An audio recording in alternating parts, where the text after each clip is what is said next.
The unsurpassed, penetrating and perfect truth is seldom met with, even in 100,000 myriad kalpas. Now we can see and hear it. We can remember and accept it. I vow to make the Buddha's truth one with myself. Homage to the Buddha, homage to the Dharma, homage to the Sangha.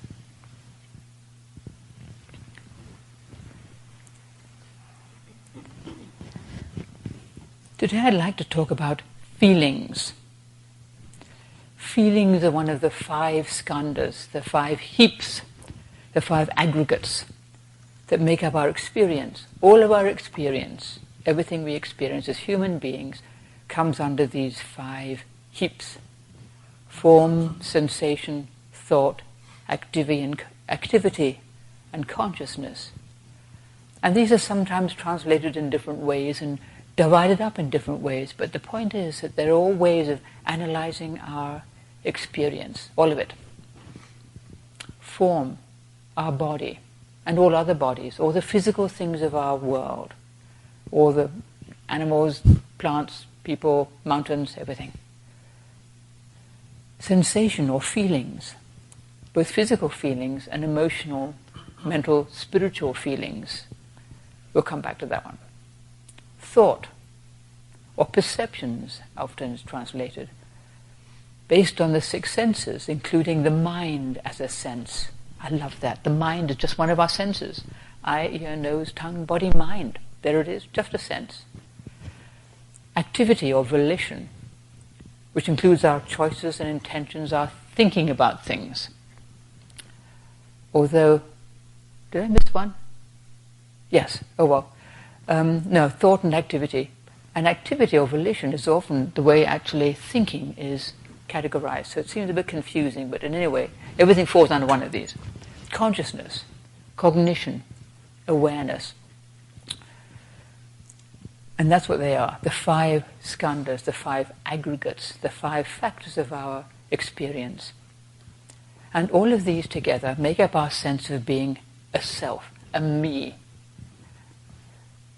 And the Buddha talks about them a lot. He talks a lot about the skandhas, the 5 aggregates, because it's so important to see that these factors are not me. They're just aspects of something that comes together and forms what I think of as me.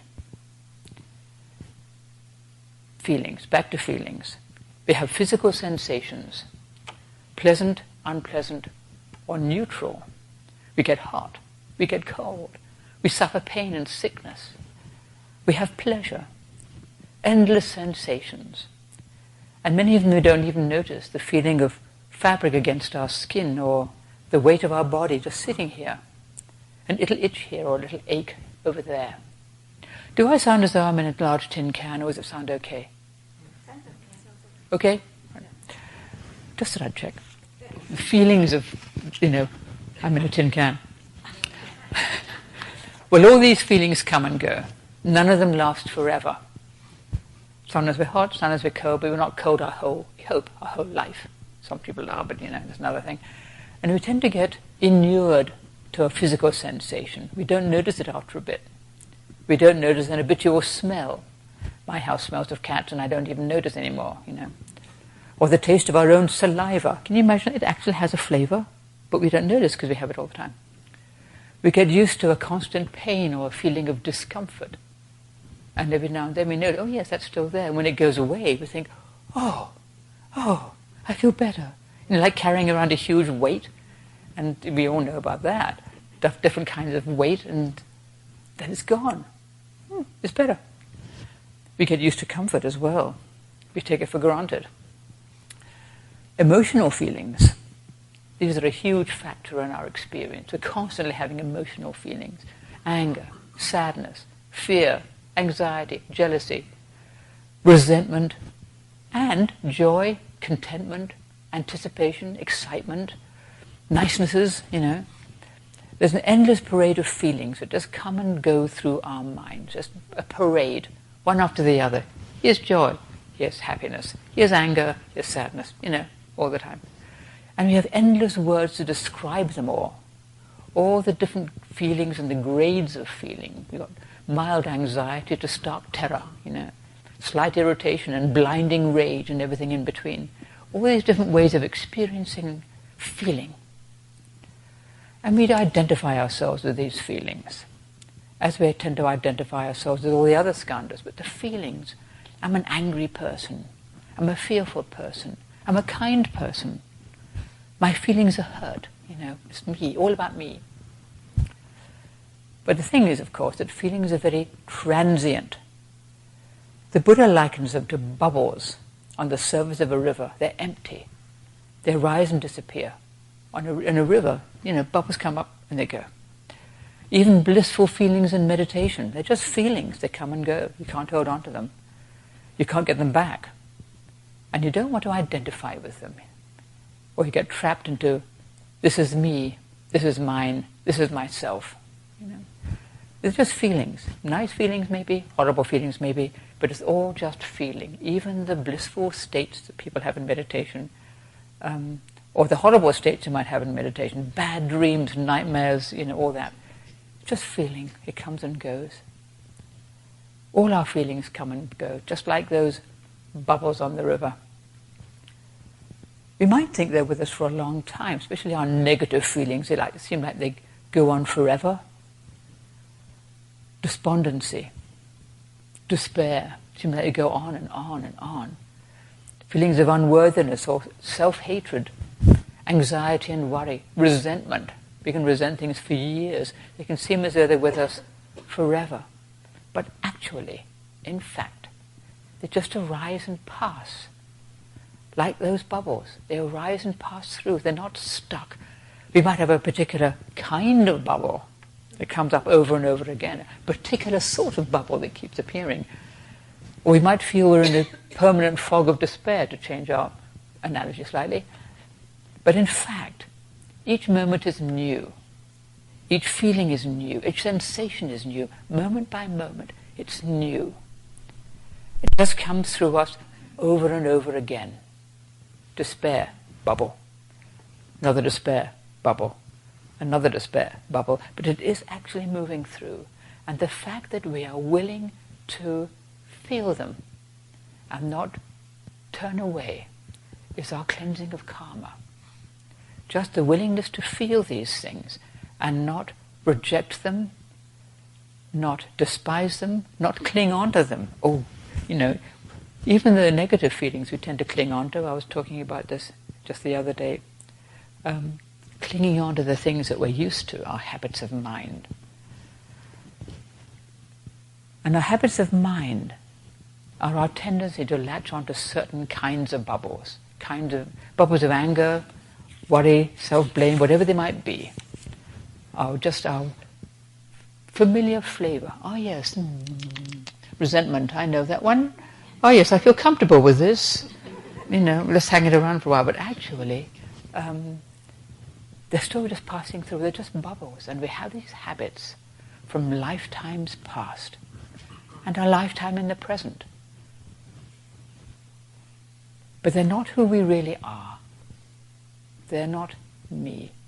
And if we think, I'm an angry person or whatever, we're trying to solidify something that isn't really solid. It's transient, it's empty.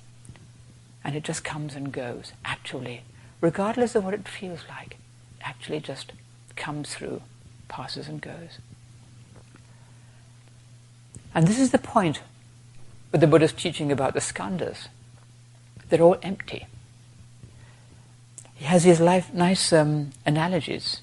Form is like a lump of foam on a river. It's just froth, It passes down the river. It looks like it's something, but it's just foam, and it disappears. And of course our feelings are like the bubbles in the river, come and go. Perception is like a mirage on a hot day. You think you see the things, something shimmering, or you think you see a reflection of water, and it's not there at all. It just appears to be so. Our perception. Volition, our thinking and our choices and so forth. It says they're like the hollow center of a banana tree. I've never cut down a banana tree, but I will take his word for it, that actually it's hollow in the middle. So you're looking for something meaty in the middle, looking for heartwood, as the Buddha says. And you cut down a banana tree and you find nothing, a void, a space, emptiness. Consciousness, he says, is like a magician's illusion. It's just a pretend thing. All these things are empty, they've got no real substance. And because they're all empty, they're not our true being, they're not our self. We can't really identify ourselves with them. The self, or what we think is of ourself, isn't real at all, it's empty. As the Buddha keeps saying, we can't take refuge in this pretend self. It's a suffering. The more we take refuge in being a self, the more we suffer, and the more we create suffering for others. Greed, anger, and delusion, perfect consolidation of self. And when we identify with any of these skandhas, with our feelings or any of them, with our body, we're not seeing clearly. Thinking, I'm this body, this is my body, this is what I am. Well, if you're only seeing partly, what happens? It's getting old, it decays, it dies, Am I still the same body as I was as a small child? No. It's a temporary thing. It's constantly changing. It's not really me. Identifying with our perception and our volition, our thinking mind, the activity of our brain. I'm pretty smart and intelligent, But actually, none of us are smart about everything. Some of us are smart about some things and completely clueless about other things. Or that areas of smartness change, We miss some things, we can miss different things at different times. We all have blind spots, and by their nature, we don't know they're there. So all these things are not to be relied on. The brain, the feelings, the consciousness, I'm a spiritual person, or the body, I'm a strong person. None of them is me. They all work together to make this kind of feeling of being a me, but actually it's not the reality. I could go on at length about this because I love this. But anyway, the whole emptiness of self and all that, the emptiness of our experience, is foundational to the Buddha's teaching, because this idea of being a self is the cause of our suffering. If I had no sense of being a self, well, we have to have some sense of being a self just to get around and do stuff. But if I didn't really have any investment in this self any more than in anybody else, I wouldn't be suffering. I wouldn't be creating suffering. I wouldn't be hanging on to what I want and not wanting that, just, pushing away what I don't want. I like these people, not those people, and all that. We can't hold on to any of that, any of these skandhas, any of the sense of self. It all just comes and goes through.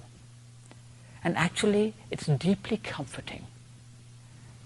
Because whatever is going on, it won't last forever, because nothing does. So, if we're miserable, just wait a minute and the weather will change, as they say. We don't have to get too excited about any of it. We don't have to get completely crushed when we're having a hard time, or completely overjoyed when we're having a good time, because it will change. We can enjoy things fully, knowing they will come and go. We see a beautiful sunset. We know it'll be gone in a minute. And that very fleetingness of it makes it more beautiful. If it was there all the time, you wouldn't even notice. And the difficult things come and go. So we can bear them, knowing that they will not last forever. Even if it seems like they will, they don't. Everything changes. At the very least, our view of them changes, our attitude changes. Our way of looking at things changes. In this very moment, we just have conditions as they are. Whether it's bright or dark, it's just this moment, and it's fleeting. It's not something to worry about, not something to take refuge in. It's just conditions, just feeling.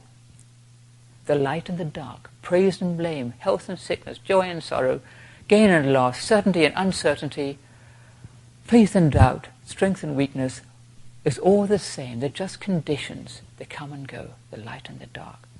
You deal with things as they come up. We try to let them go. It all just passes through. During the ceremony we just did,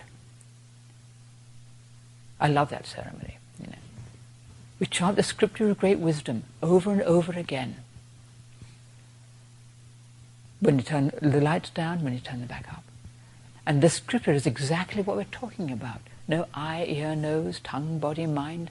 No form, no taste, no knowledge, no attainment, no nothing that I can cling on to and say, this is me, this is my attainment, this is what I know, this is what I've got. It all, there's no self to be found in any of it. And that faithful chanting through all conditions, trusting in this teaching, no eye, ear, nose. So what is there? What is there we can rely on? The lights all go out, we put the candles out, and there's that one little light in the founder's shrine that most of us can't see. But I go back there, having turned all the other lights out, and I get the lighter, and I light from that little candle, and then I light all the other candles, and we turn up all the lights and everything. So we all do it together. We turn all the lights on, and we've been chanting a scripture all this time. That little light burning in the darkness. We can't see it, but we trust that it's still there. And in our lives it's like this sometimes. We're in the dark. Things are really dark sometimes. Sometimes they're really nice, things are fine, really bright. But wherever it's light or dark, we still keep on doing our practice faithfully, knowing that the light of the Dharma has never gone out, and it will return. It does return to light of our lives. It's always been there. The feelings come and go. Joy and sadness, grief and happiness, gain and loss, all these things, all the 8 winds. The 8 winds are constantly blowing. I've seen a lot of weather analogies today. The light and the dark. Constantly, one step after one, the steps in walking, light and darkness, joy and sorrow, and so forth. Just feelings. It's just the stuff of our life. If we were happy all the time, we wouldn't know. We wouldn't want to train ourselves. We'd have no reason. If we were completely wretched all the time, it would be pretty dismal, and we would again have no hope, be no way forward. But the fact that we have this light and the dark, the steps in walking, our very planet has light and darkness. There's nothing we can do about that. We could have the lights on all the time, but still there's darkness out there. Darkness in our lives, darkness in the world sometimes. Sometimes things are really hard in this world. They seem like they're not getting much better. It looks pretty dark at the moment.